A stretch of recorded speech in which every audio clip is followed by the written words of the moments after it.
I'm Jen O'Brien, and welcome to Crash Course U.S. History.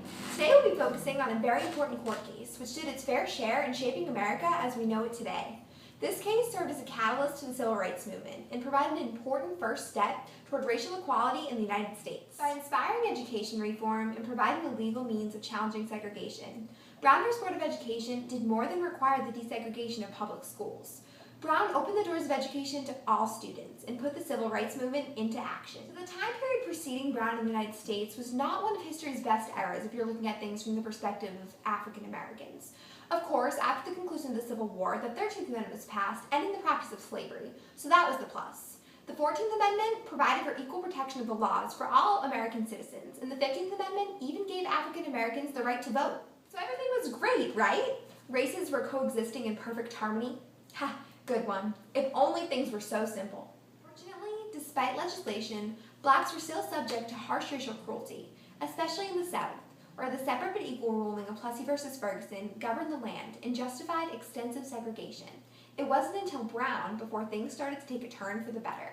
May 17, 1954, the Supreme Court's unanimous decision in Brown v. Board of Education essentially overturned Plessy, ruling that the doctrine separate but equal has no place and that separate facilities are inherently unequal.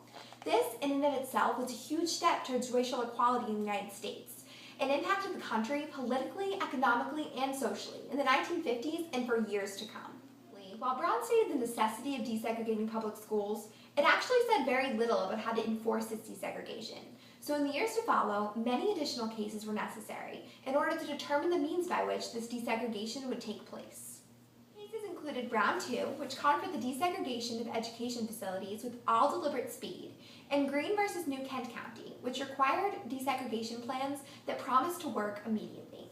As you may expect, desegregation was often implemented unwillingly. In some areas, local governments resorted to extreme measures to stop the desegregation process, like in Arkansas, where Governor Faubus ordered the National Guard to stop 9 African American students from attending Little Rock Central High School, or in Prince Edward County, Virginia, where the public school system was actually abandoned. Yeah, they went there. Instead, education was left in the hands of private schools, which had the ability to exclude African Americans from enrollment. Desegregation faced further challenges in cities, where court-ordered busing met fierce opposition, but was often necessary for satisfactory results. However, despite setbacks, significant progress was made, seeing as by 1976, 45% of African Americans attended majority white schools, opposed to only 1% in 1964. In terms of economics, the Brown v. Board of Education decision certainly brought about better times for African Americans. As more and more African Americans became educated, more jobs and greater economic opportunity was available to them. Much as we may hate to admit it, that cheesy saying, education is the key to success, does have some truth to it. Economic status of African Americans was further advanced with the creation of the Equal Employment Commission as part of the Civil Rights Act of 1964, which was dedicated to ending workplace discrimination. Oh, it's time for the mystery document. The rules here are simple. I read the mystery document, and here's the twist. You try to guess the author. If you're right, you get a pat on the back. If you're wrong, you have to live with humiliation. Here goes. Segregation of white and colored children in public schools has a detrimental effect upon the colored children.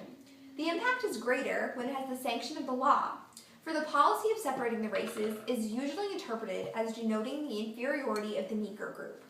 This sense of inferiority affects the motivation of a child to learn. Segregation with the sanction of the law, therefore, has a tendency to retard the educational and mental development of Negro children and to deprive them of some of the benefits they would receive in a racially integrated school system. Okay, so I'll give you 10 seconds to come up with a response. 10, 9, 8, 7, 6, 5, 4, 3, 2, 1. Well, I have no idea if you guessed correctly or not, seeing as it's a recording, but the right answer is Chief Justice Earl Warren. In this statement, Warren refers to the social effects that segregation has had on African Americans. Segregation often leaves African Americans feeling as if they're inferior to whites. But with the Brown decision, a new era of civil rights movements began. African Americans would no longer tolerate attending separate school systems or riding at the back of buses, as our friend Rosa Parks would soon show us, but instead were insistent upon demanding their rights and made consistent progress throughout the late 1900s. The Board of Education started this movement. Brown is where it all began. Even today, in high schools across the country, we see its effects as Black and white students learn together. Brown is a classic example of how just one match can start an explosion. Thanks for watching.